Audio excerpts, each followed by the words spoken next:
Bismillahirrahmanirrahim. Assalamualaikum warahmatullahi wabarakatuh. Waalaikumsalam warahmatullahi wabarakatuh. Alhamdulillah. Alhamdulillahilladzi yadhkuru man dzakara wa yashkuru man syakara wa huwal latifur rahim. Ashhadu an la ilaha illallah wahdahu la syarika lah wa ashhadu anna Muhammadan abduhu wa rasuluh sayyidul dzakirin wa imamus sabirin. Allahumma adim salawatika bi kulli nafsin ala abdika wa habibika al-amin sayyidina wa maulana Muhammad sallallahu alaihi wasallam wa ala alihi tahirin wa ashabihi ajma'in. Subhanaka la ilma lana illa ma 'allamtana innaka antal alimul hakim. Wa la haula wa la quwwata illa billahil aliyyil azim. Rabbi shrah li sadri wa yassir li amri wa hlul 'uqdatam min lisani yafqahu qawli. Amma ba'd.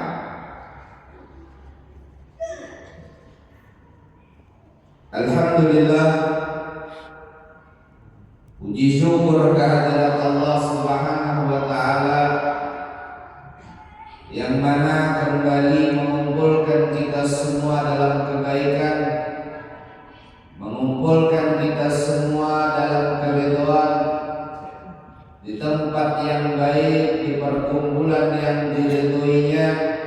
Maka mudah-mudahan Allah Subhanahu wa taala pun tidaklah menetapkan kita hadir di tempat ini melainkan teriring mudah-mudahan Allah ampuni segala dosa dan salah. Mudah-mudahan tidaklah teriring Allah tetapkan kita hadir dalam perkumpulan yang mulia ini melainkan Allah pun mengampuni dosa kedua orang tua kita. Dan mudah-mudahan Allah Subhanahu wa taala jadikan kegiatan seperti ini adalah sebab kelak kita mendapatkan husnul khatimah ketika di akhir hayat wafat. Mudah-mudahan Allah Subhanahu wa taala menjadikan sebab perkumpulan seperti inilah Allah kumpulkan kita semua di akhirat bersama sumber segala keberkahan, sumber segala kebaikan Nabi kita Muhammad sallallahu alaihi wasallam. Salam dan salam mudah-mudahan selalu tercurah tersampaikan kepada baginda Rasulullah Nabi kita Muhammad ibnu Abdullah sallallahu alaihi wasallam beserta keluarganya, sahabat-sahabatnya sekalian. Nawaina ta'alluma ta'lim wa tadakkura wa tadhkir wa naf'a wal intifa' wal ifadah wal istifadah wal hasa 'ala tamassuki bi kitabillah wa sunnati rasulih wa du'a ila huda wa dalalata 'ala khair wa ibtigha'u wajhillah wa maradatihi wa qurbihi wa thawabihi subhanahu wa ta'ala. Nasihat yang ke-9, tinggikan himmahmu, semangatmu dan lawanlah nafsumu dan buatlah bekalan akhirat. Wahai anakku yang tercinta, kata Imam Hujjatul Islam Abu Hamid Muhammad bin Muhammad Al-Ghazali, mudah-mudahan Allah meridhoi beliau dan kita semua. Wahai anakku yang tercinta, jadikanlah himmahmu, semangatmu itu di dalam meninggikan rohanimu, dan jadikanlah segala kegagalan itu berada pada pihak hawa nafsumu, dan jadikanlah kematian itu hanya pada badanmu, karena tempat tinggalmu ialah liang kubur, dan penghuni kubur senantiasa menanti kedatanganmu pada setiap masa waktunya. Maka jangan sekali-kali engkau datang ke sana tanpa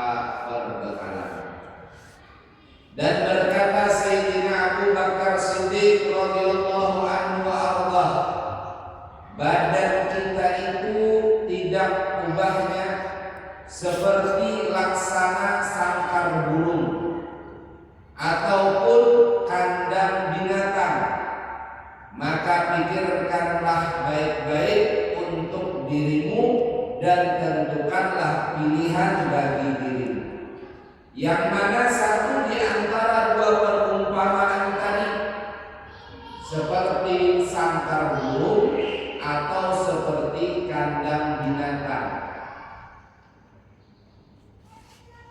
Jikalau engkau laksana burung yang terbang tinggi, maka ia akan terbang dengan riang gembira apabila mendengar seruan irji'i ila rabbiki radiyatan mardiyah. Kembalilah kepada Tuhanmu dalam keadaan ridha dan ridha. Jadi ujar Imam Ghazali, ujar Sayyidina Abu Bakar Siddiq radhiyallahu anhu, nan kaya sangkar burung.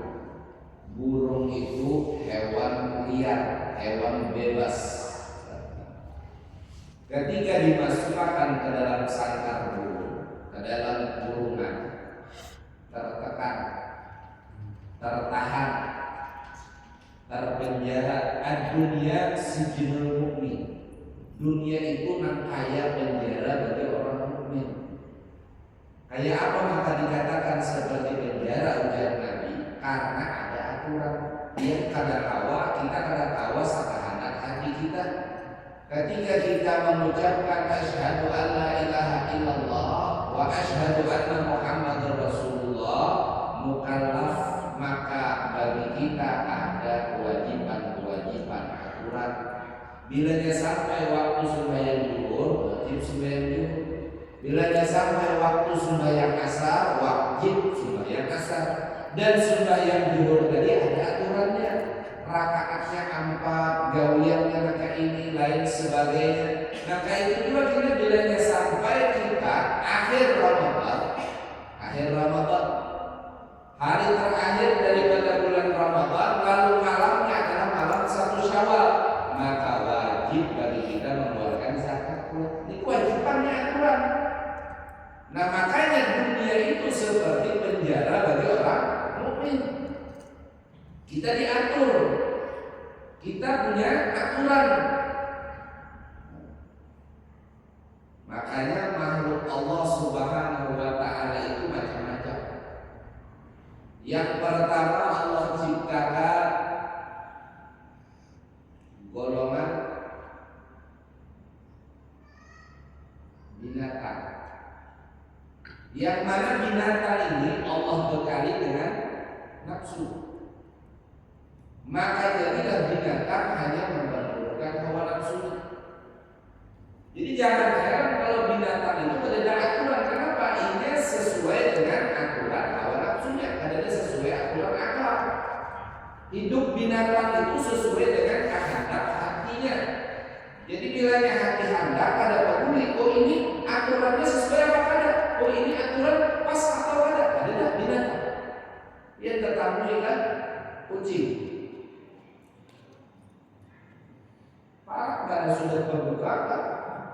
Iwang bebanang lihat di gedang dulu anak tadi kan dulu. Kalau yang kucing itu betul nih boleh dimakan apa kada?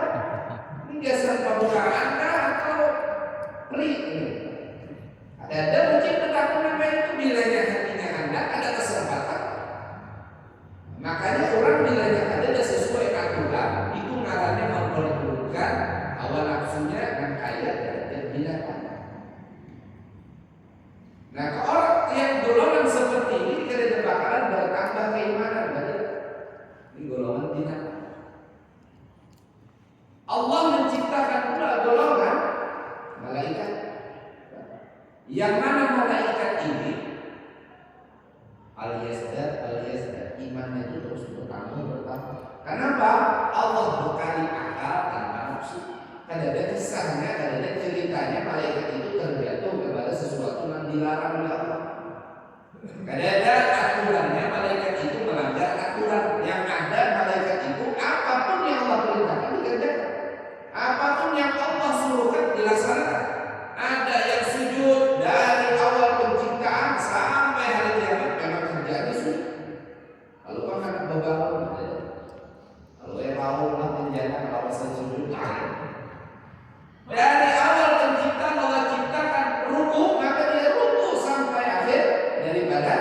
kegelapan dunia.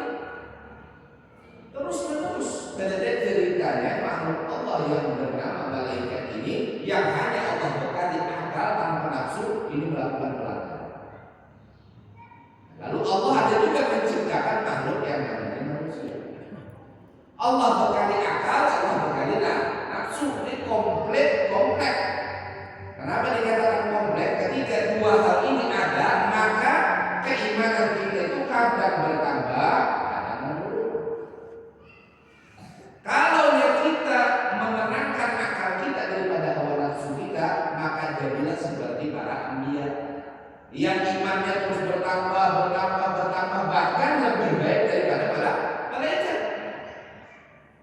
Kedudukannya lebih tinggi daripada malaikat, walaupun di jasad manusia. Kenapa? Ada nafsu tadi sebagai ujian.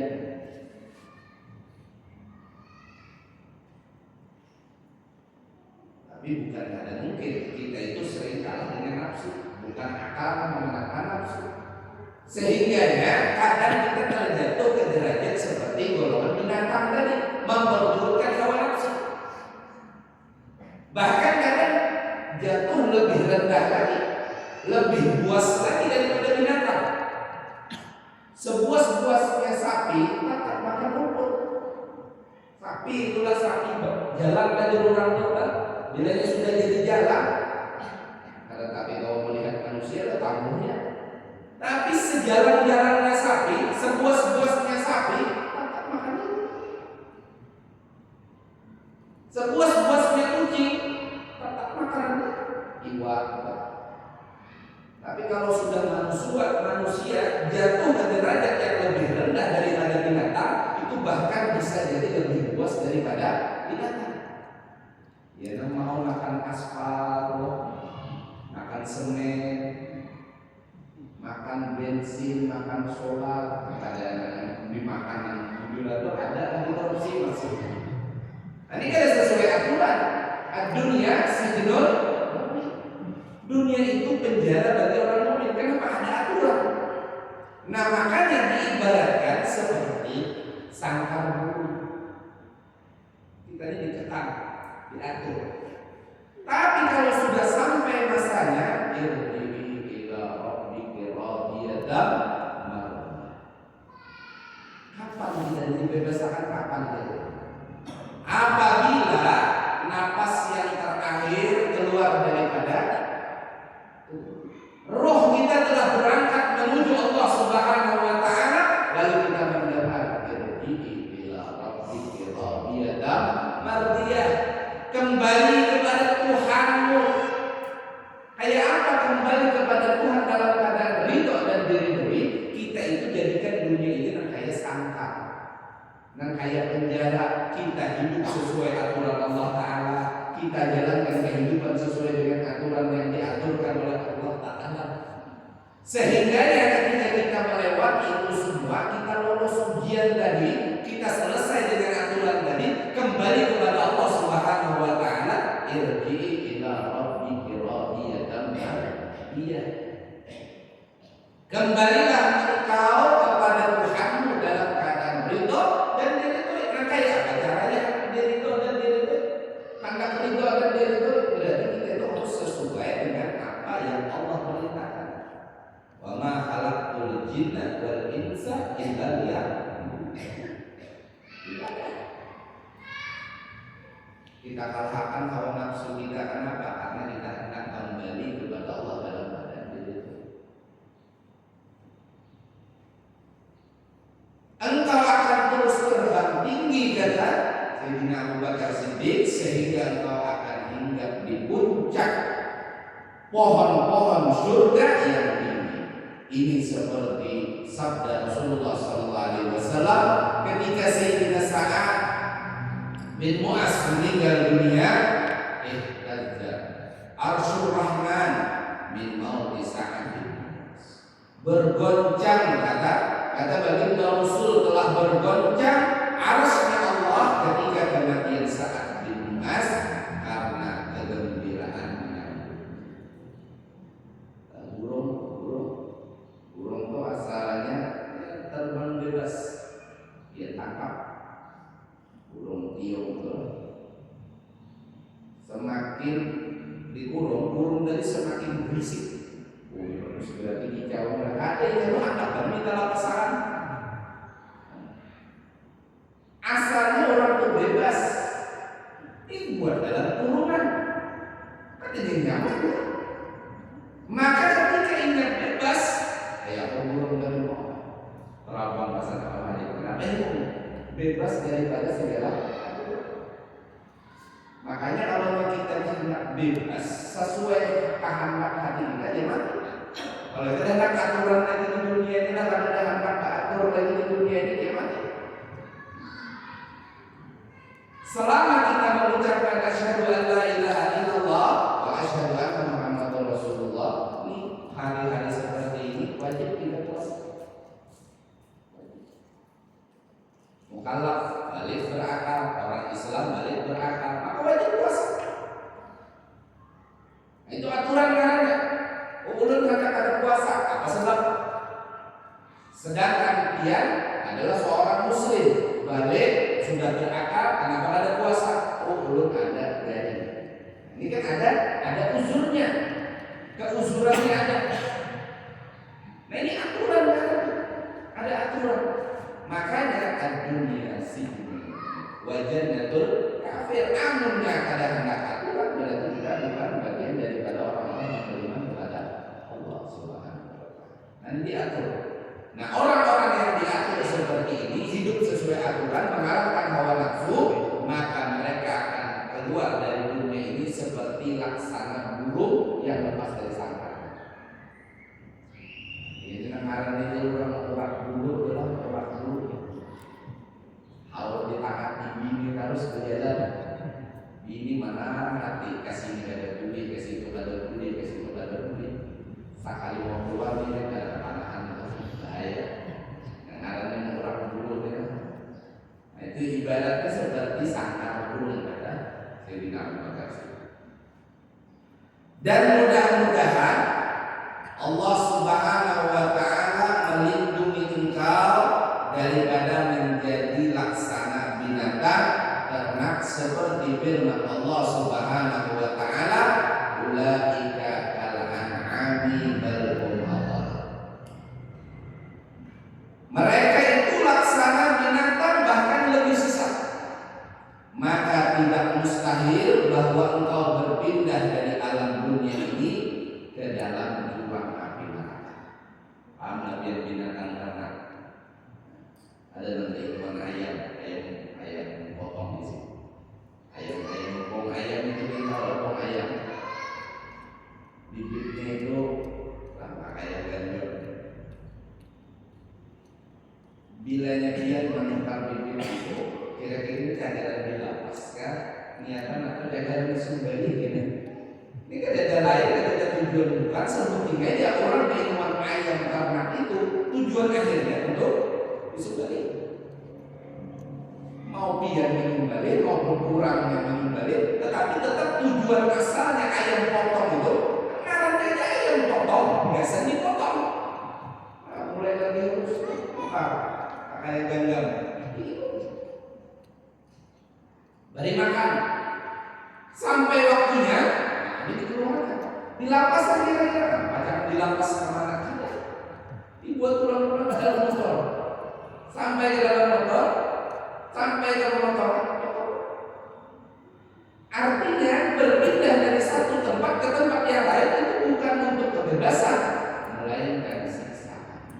Nah, siapa mereka-mereka yang tersesat, yang tidak mematuhi aturan, mereka-mereka yang tidak menjaga hawa nafsunya daripada apa yang Allah haramkan. Ulaika kal an'ami bal hum adall. Mereka seperti hewan ternak, bahkan mereka lebih tersesat. Ini yang perlu kita perhatikan. Kira-kira kita ini nak kaya burung-burung dan di dalam sangka yang apabila sampai ketetapan Allah bulan demi bulan wafat, maka kita bebas dari sangka. Atau jangan-jangan dari satu tempat ke tempat yang lain untuk memenuhi daripada tanggung jawab kita atas perkara-perkara yang kita lakukan. Ini pilihan. subsidi dari pilihan tadi. Kita yang memilih anak-anak kaya miskin itu takdir dari Allah. Pangkat tidak berpangkat itu bagian daripada takdir daripada Allah. Jangan berkecil hati, ulun miskin karena kau bersedekah seperti si kaya. Allah kadang menghitung banyak sedekah, tapi niatnya, kesungguhannya. Kalau kita menghitung itu dengan banyaknya sedekah kita kan, bagian daripada kita meraih ridho Allah Subhanahu wa Ta'ala itu dihitung bukan daripada banyaknya atau dari siapa. Tapi bagaimana apa yang kita keluarkan itu sebagiannya itu nilainya daripada harta kita. Kalau menunggu kaya, apabila kita sedekah, apabila kita mencari ridho Allah dengan harta kita. Al-Imam Abu Bakar Al-Adil, Al-Imam Abu Bakar Al-Adil bin Abdullah Al-Aidarus, itu kalau bersedekah ada tamu datang, dia menyembelih puluhan ekor kambing. Tamu datang, dia sembelihkan puluhan ekor kambing, bukan satu dua, 10-an. Menghormati tamu tadi, dijamu tamu tadi, makanan tadi disedekahkan orang untuk orang-orang di sini. Dipuji dengan kedermawanannya, dipuji dengan orang yang dermawan. Ada yang bertanya, adakah orang yang lebih dermawan dari engkau ini wahai ini? Ujar Sidin, aku Baisi bin Sanak di Tarim sana, namanya Husain. Dia jauh lebih dermawan daripada dia. Kebetulan orang ini ketika sampai ke kota Tarim, dicarilah Husain. Dan Imam Husain jadi saudara beliau. Maka bertamulah, maka dijamulah. Alhamdulillah dijamu. Ujar ini apa? Ujar Sidin bertakut bahwa saudaranya yang terkenal dermawan, apabila datang tamu dia menyembelih puluhan ekor kambing. Ketika ditanya, adalah orang yang lebih dermawan daripada dia? Ada di sana pun ditanya. Ternyata ketika dia bertamu, yang disuruh cuma separuh roti. Ada sebiji itu, ada separuh saja. Ini mungkin ada siap masih. Ini kan makanya. Ternyata begitu pula. Di waktu malamnya tetap separuh roti. Nah ini ujar kurang lebih dermawan daripada orang yang menyembelih puluhan ekor kambing untuk menjamu kamu. Sedangkan ini cuma separuh daripada roti. Maka karena hati ini bergeledek, karena hati ini bertanya-tanya, ujar saudaramu, engkau ini lebih dermawan dari dia. Ketika aku berkunjung ke tempatnya, aku disembelihkan puluhan ekor kambing. Ketika aku bertanya, adalah orang yang lebih dermawan daripada engkau? Dia menjawab, engkau adalah orang yang lebih dermawan dari diri. Yang dikatakan Abu Bakar Al-Adil, saudaraku kata dia, itu benar. Kalau ini yang menyembelih 10 ekor, 20 ekor, sampai ratusan ekor, itu kan ada banyak orang hartanya. Ini banyak isi kambing, ini luar subinya. Ini terkenal ulama yang kaya raya. Jadi kalau dia menyembelih 10 ekor, 100 ekor, itu cuma beberapa persen, bahkan sedikit daripada harta. Tapi ketika kau datang ke tempatku, aku hidangkan separuh roti. Ketahuilah hartaku hari ini cuma sepotong roti. Aku panggal 2. Artinya sudah separuh hartanya, separuh yang ada dimilikinya. Maka nilainya di mata manusia memang jauh berbeda. Tapi Allah Subhanahu wa Ta'ala pada melihat itu. Kenapa? Karena harta itu takarannya dari Allah. Rizki itu takarannya dari Allah. Semakin banyak harta kita, semakin besar pula tanggung jawab kita. Makanya di dalam riwayat disebutkan Sayyidina Abdurrahman bin Auf radhiyallahu anhu, sahabat Nabi, yang kalau ada perintah tentang berperang, dibutuhkan biaya berperang, dia mengirim harta itu sampai debunya itu seperti gunung tinggi. Saking banyaknya onta membawa harta. Sayyidina Abdurrahman bin Auf Yang mana dalam riwayat ketika dia wafat harta warisannya itu dipotong dengan kakak emas. Saking banyaknya kan, saking supinya. Sayyidina Abdurrahman bin Auf. Dan Sayyidina Abdurrahman bin Auf ini adalah 10 sahabat Nabi yang mendapat jaminan masuk surga. Ada 10 sahabat yang dapat jaminan Nabi. Umar, Sayyidina Abu Bakar, salah satunya Sayyidina Abdurrahman bin Auf ini dapat jaminan Nabi. Kira-kira kita kalau dapat nama itu, sangat enak hati sudah di dunia itu. Ini salah satunya Sayyidina Abdurrahman bin Auf, lewat sufi. Dalam riwayat dia diceritakan, dikabarkan oleh baginda Nabi sallallahu alaihi wasallam melewati titian siratal mustaqim dalam keadaan neraka. Ini sahabat Nabi. Apa sebab? Banyaknya harta. Ibadahnya sahabat Nabi jangan dia takuni, kayak apa ibadah sahabat Nabi. Perjuangannya jangan dia takuni, perjuangan sahabat Nabi. Satu bumi yang menusuk kaki baginda Nabi sallallahu alaihi wasallam dengan dibandingkan nyawa mereka melayang, lebih besar musibah bumi yang menusuk di kaki Nabi. Jangan dia takuni perjuangan mereka. Makanya debu yang menempel di kaki-kaki sahabat Nabi yang berjuang bersama Nabi itu jauh lebih mulia dari ulama Nabi. Itu sahabat. Nah, Nabi menggambarkan karena sebab harta Sayyidina Abdurrahman bin Auf neraka di siratal mustaqim. Kenapa? Itu ujian. Harta makin banyak itu makin menjadi ujian. Ini nafsu kita kan nafsu. Dan akhir zaman harta itu menjadi tolak ukur. Makanya jangan heran ketika kita menganggap harta itu adalah segala-galanya kemuliaan dalam lingkungan kita, akhirnya jangan heran orang-orang kita berlomba mencari harta dan tidak memperdulikan halal dan haram. Halal dan haram itu tidak terlalu peduli lagi. Naudzubillah summa naudzubillah. Kalau ada di antara kita sampai berpikiran mencari yang haram dengan itu, apalagi yang halal ini, putus asa dari rahmat Allah Taala. Naudzubillah summa naudzubillah. Makanya jangan lupa. Ini aturan. Nah, maka kalau kita ingin keluar dari dunia ini dalam keadaan seperti burung yang lepas dari sarangnya, itu dia. Hawa nafsu kita itu pasti condong kepada yang haram. Hawa nafsu itu pasti condong kepada sesuatu yang dilarang. Maka kalau kita bisa mengalahkan hawa nafsu dan memenangkan akal kita, bukan karena mungkin kita akan berada di barisan baginda Nabi sallallahu alaihi wasallam, para anbiya yang mana mereka wujudnya manusia namun kedudukannya lebih tinggi daripada mereka.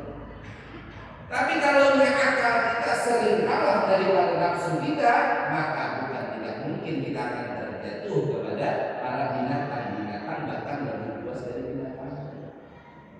Nah, makanya jangan heran dia kan, kenapa orang itu sanggup kayak gitu. Urunnya Pak adalah memotong bansos warga. Ampun, orang miskin masih dipotong kalau urun banget ya. Nah itu Pak tadi kada sesuai akal lagi, bahkan lebih luas dari kita. Nah kalau sudah sampai seperti ini, kita ada memikirkan urun atau kada. Kenapa? Manusia itu terdorong mengumpulkan harta karena berpikiran harta itu adalah sesuatu yang tidak banyak sedekah musuhi. Kamu suci, sedekahnya ada jalan, sucinya ada jalan. Nah, jadi ambil kesempatan. Dan adalah diriwayatkan bahwa Imam Hasan al-Basri rahimahullah taala diberikan kepada beliau segelas air dingin. Lalu beliau memegang gelas tersebut dan terus saja beliau pingsan. Apabila beliau telah sadar, lalu ada orang bertanya, kenapa tadi engkau jatuh pingsan? Beliau menjawab, tadi aku teringat akan angan-angan para ahli neraka. Apabila nanti mereka berkata kepada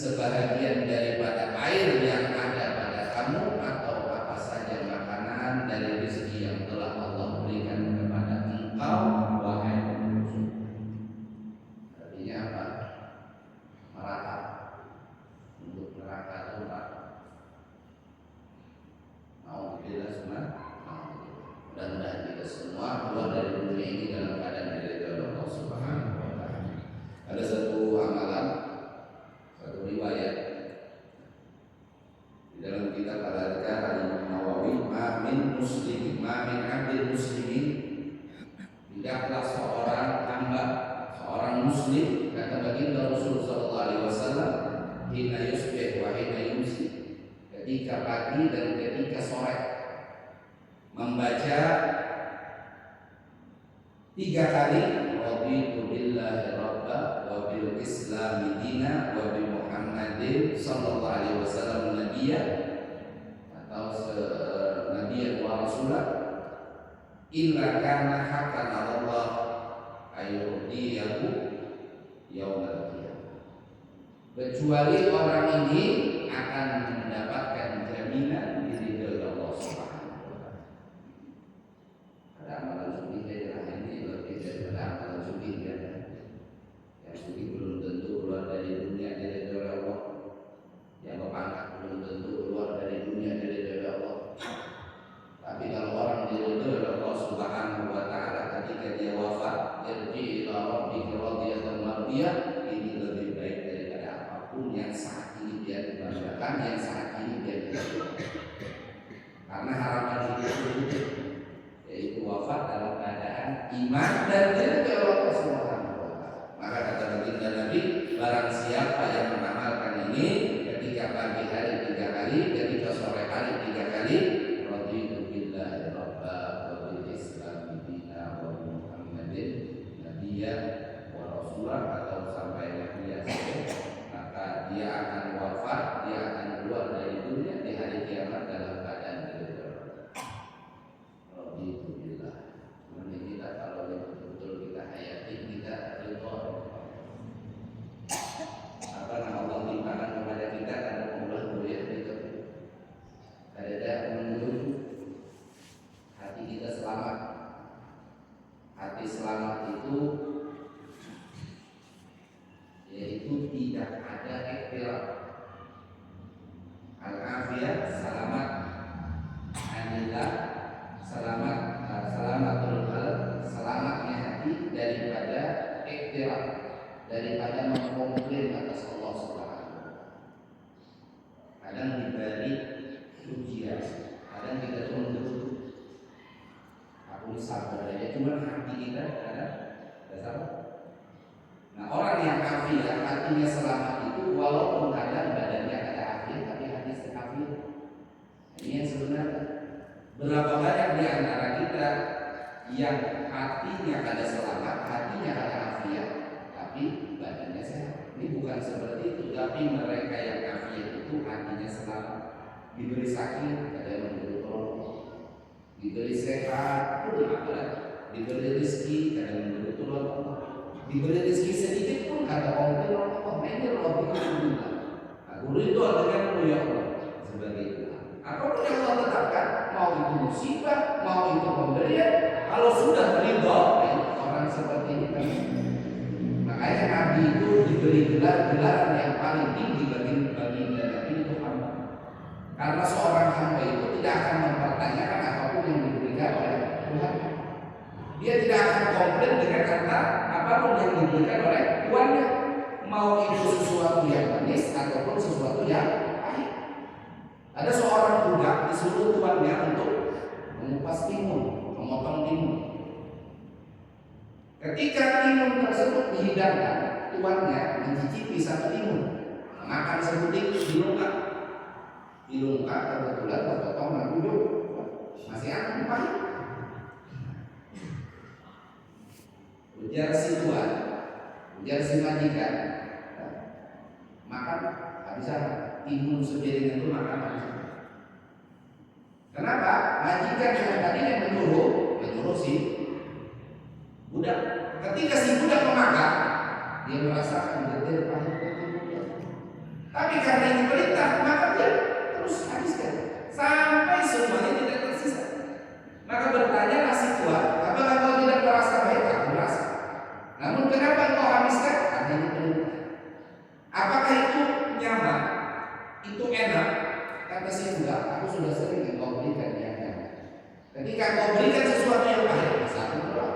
Sedangkan seluruh daripada makan, minum, rezekiku berasal dari hanya dari pahit sedikit menolak. Ya seharusnya seperti itu kita. Apalah aku mengabdar syakura. Syakura di sini Sakura di sini, bersyukur di sini, ini bukan hanya bersyukur atas nikmat, bukan.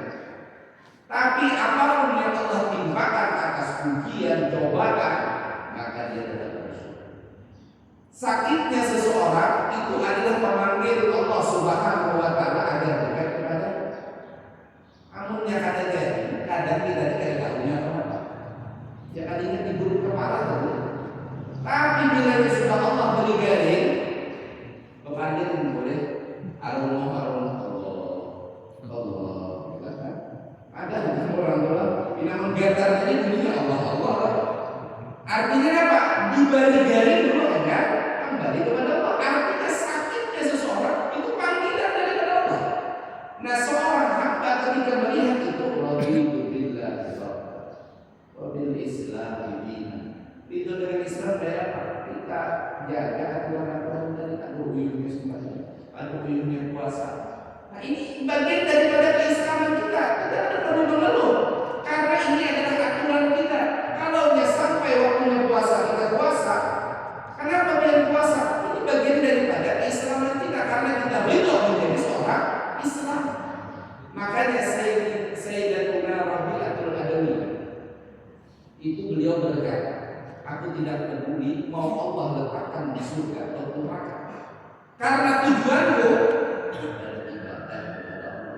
Urusan neraka surga itu urusan Allah. Ini orang kalau sudah pakai itu lain-lain cuma di status lain lah, lain cuma di lisan, lain di hati anak-anak. Ini yang kalau kita perhatikan bukan untuk urusan status, untuk menilai orang, menilai kawan, menilai tetangga. Ini bisa menilai kita.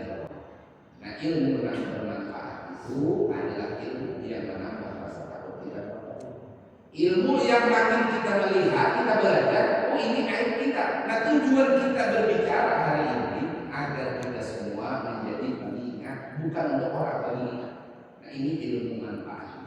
Amin ya rabbal alamin. Mudah-mudahan Allah panjangkan umur kita, kesehatan badan kita, insyaallah kita berkumpul lagi pada pertemuan yang akan datang dalam kebaikan, dalam ketaatan, dalam bertambahnya keimanan, bertambah rasa takut kepada Allah Subhanahu wa Ta'ala.